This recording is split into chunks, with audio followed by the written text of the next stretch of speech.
For the Love of Food is the eighth contest of Better Photography Weekly Challenge. Winners stand to receive exciting prizes on behalf of a gifting partner, Digitek. The smartphone category winner will receive a Digitek Gimbal 005 worth 10,995 rupees. It is a sturdy 3-axis handheld gimbal that comes with app-based features and numerous functions that can enhance the quality of your videos. The DSLR category winner will receive a Digitek tripod DTR 500BH worth 4,995 rupees. It is a lightweight tripod meant for professionals and is suitable to use with DSLRs and small cameras. For our next Better Photography Weekly Challenge for the Love of Food, the mentor and judge is Anshika Varma. She is a photographer and curator with an interest in personal, collective, and mythical histories.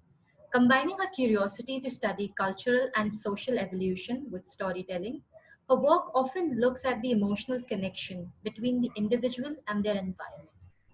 She is interested in exploring the intricate relationship between memory and object as makers of one's identity. In 2019, Anshika found Offset Projects, an initiative that works to create channels of engagement with photography and bookmaking through talks, workshops, a traveling library, and residencies. Anshika's work have been shown at Goa Photo, Photo Kathmandu, Chennai Photo Biennale, Angkor Photo Festival, Belize Night of Photography, and many more. She has also worked on six cookbooks.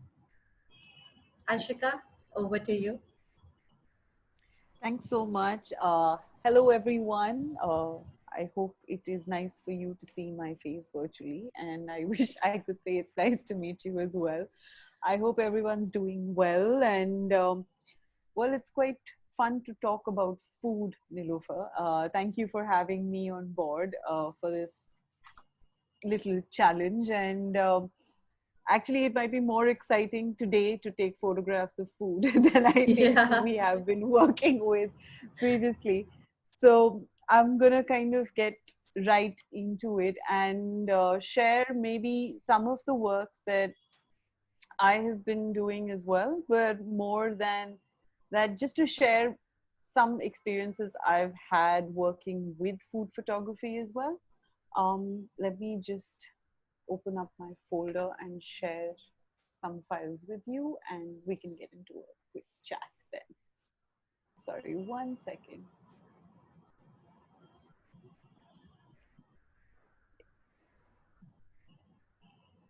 Can you see my screen, Nilofer? Yes, yes, I can. Okay, wonderful. So coming down to for the love of food, and I think over the last few months there have been many more lovers of food that have joined onto the bandwagon. When I think for me, when we talk about food photography, there's so many factors that come into play, and I thought what we could do today is do a little breakup of the elements that go into, well, a food photograph, but I mean also some basic concepts that work across photography. And in that process, I'll share some of my images, and then we will get down to storytelling, which I find is the most exciting of all of this. And I'll share some works and tell you what I enjoyed with the photographs that I was looking at. I'm sure since there are quite a few photography enthusiasts and professionals who are, joining in, that the importance of light and shadow has probably been drilled into our heads right from the time that we pick up the camera. But I think what is also interesting when you're working with food, or when you're working with a dish or an environment that's related to food, is invariably you have to go really really miniature in many ways, as opposed to the larger landscapes that one is used to working with. And the advantage that comes into this is that in certain ways you can also begin to create lights and shadow ideas through small mirrors and like little techniques. So like actually what I thought I would do is even tell you how I brought about some of the light and shadow elements that are coming into the photographs that you do see here.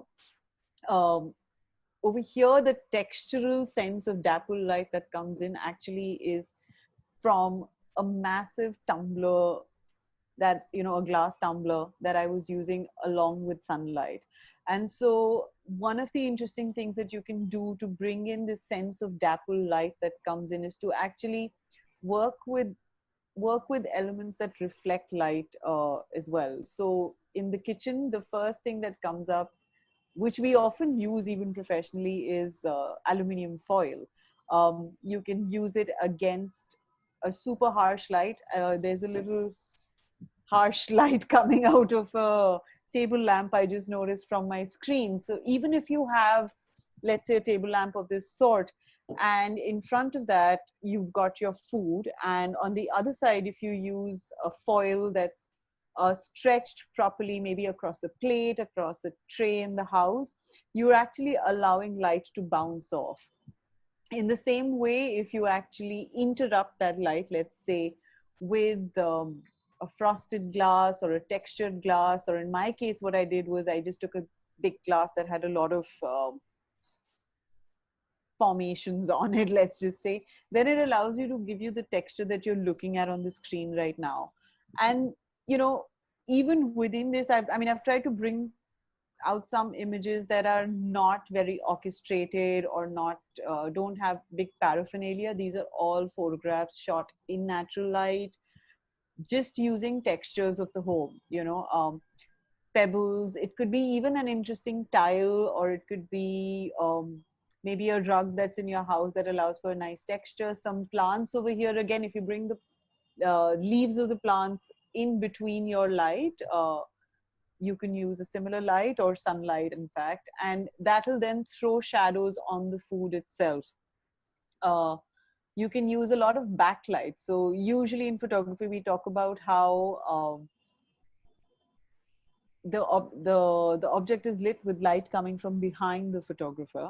uh, we experiment a lot more with this, I think, when we get into looking at more miniature versions, but also of course in fashion and, you know, other genres as well. But when you have the light falling onto something that's slightly translucent, so maybe you've just had your morning juice and there's great sunlight out there. Well, it's Delhi, we've been having some rain, so we don't have great sunlight here nowadays.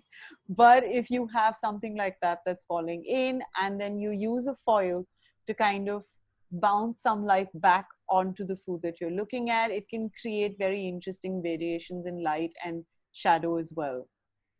Uh, at the same time, you know, I think one of the things I wanted to talk about is that food doesn't always have to be a prepared dish for you. It's the whether it's the process of how you're cooking, whether you're looking in the kitchen, whether you're looking at the act of eating, and uh, the temptation of breaking into juicy sweet desserts at home. Uh, all of these for me become food. You know, whether there is food in the photograph itself is not necessary, I think, at all points of time. It can even be a hint of it. It can, you know, again, the same kind of photographs, but maybe photographed in your kitchen gardens, or some produce that you've just kind of you know, got from the market. All of these for me are food photographs, and they are for the love of food. um, One more thing I wanted to kind of get into that happens a lot with food is details and textures.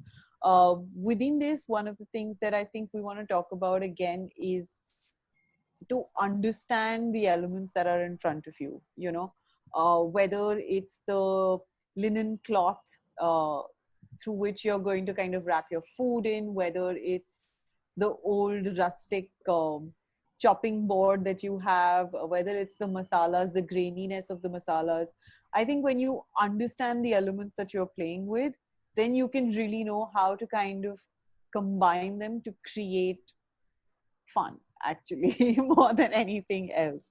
And again, just I think one of the things to do for this that I would really get people to look at is to enjoy the process of cooking. Because when you really give into that process, whether it's you're going out to, I don't know, pluck tomatoes or basil from your, you know, plant, or whether You've actually, a lot of people I know are even growing their own herbs right now.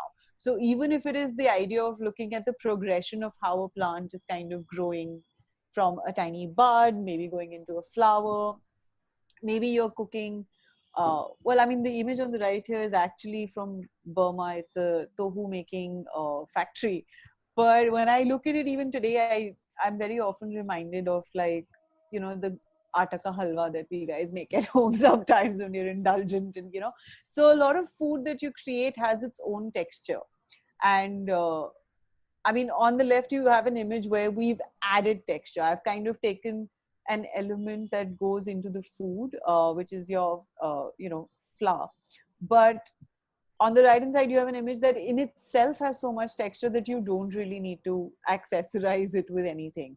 So if you really kind of, if you're in the kitchen or if you're on the table, you have something to immerse yourself in. And when you kind of really give into that experience and that process of falling in love with food, cooking it, presenting it, you'll know which element you want to kind of enhance and talk about.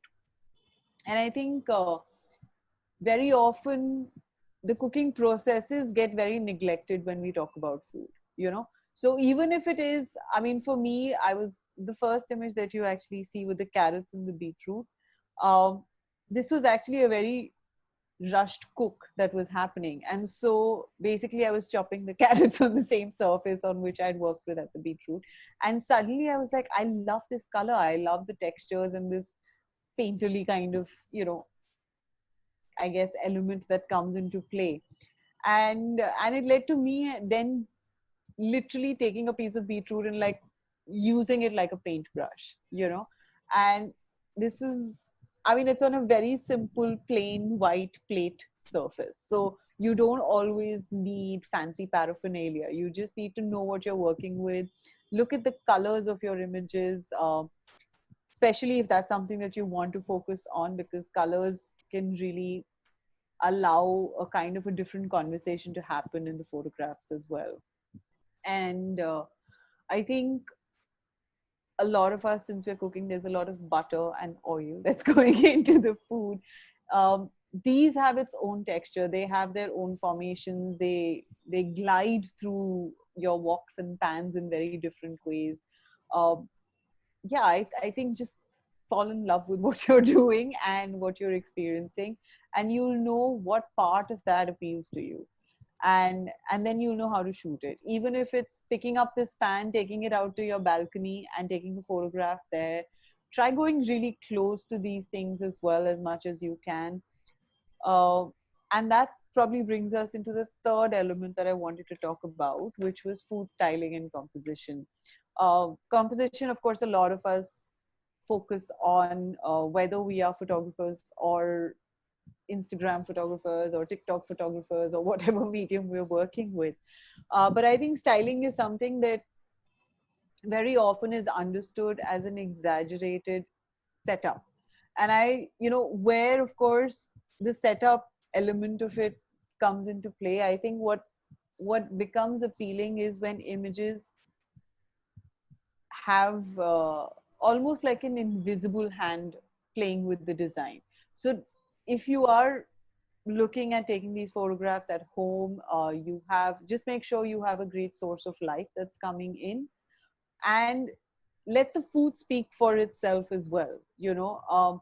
See what kind of elements come into play. uh, like the waffles that we're talking about, it's actually, we made a bunch of waffles and then we started playing a Tetris game out of it. So it was more, the formation of that styling that happens is actually more a result of having fun with it and engaging with it and getting people around to join you in it. And then you kind of, see what happens in that process as well. So allow for those chance encounters to come in. uh, don't think too much beforehand, because otherwise maybe I would have got a stack of waffles with the honey dripping, which is something, a lot of people would have seen. But because we were thinking about Tetris and I was working with a stylist who was as excited about it as I was, we actually started literally playing that game as well. Um, even, I mean, your natural food elements. A lot of styling sometimes goes into getting props that are really fancy or might not necessarily have much to do with the food. But you can also play with the food itself. You can also play with how close you decide to go. Like the central shot, it's one of my favorite images. But I mean, I don't know if someone was to ask me how to style something like this. It's just that I was really playing with that glass. I knew that I wanted to go close. In some cases, you want to keep a particular distance because you want to show the plating. But every time I look at that image, I feel like I want to have a sip of that drink again, you know? So the styling is to help you feel like you are in love with that food, you know? Um, Again, it could go something very minimal as well. These are three different photographs I took from the same banana flour. And so from the same kind of ingredient, you can work with different stages. You can work with the cooked dish format, you can work with what the flour is looking like, or you can create your own smaller elements out of it as well. And I think that's why I wanted to show all three images here, because I felt that it can be a play of form as well. um, just for those who might be thinking, the images on the left, the two images on on the right, sorry, are actually naturally lit. Um, I just took it very close to a window which had harsh sunlight coming in, but then you kind of create a bit of a blockade with maybe some paper elements or books or whatever you might have access to, and then you create that very thin line of light coming through, and then you have a dynamic quality to the image that you can also begin to play with.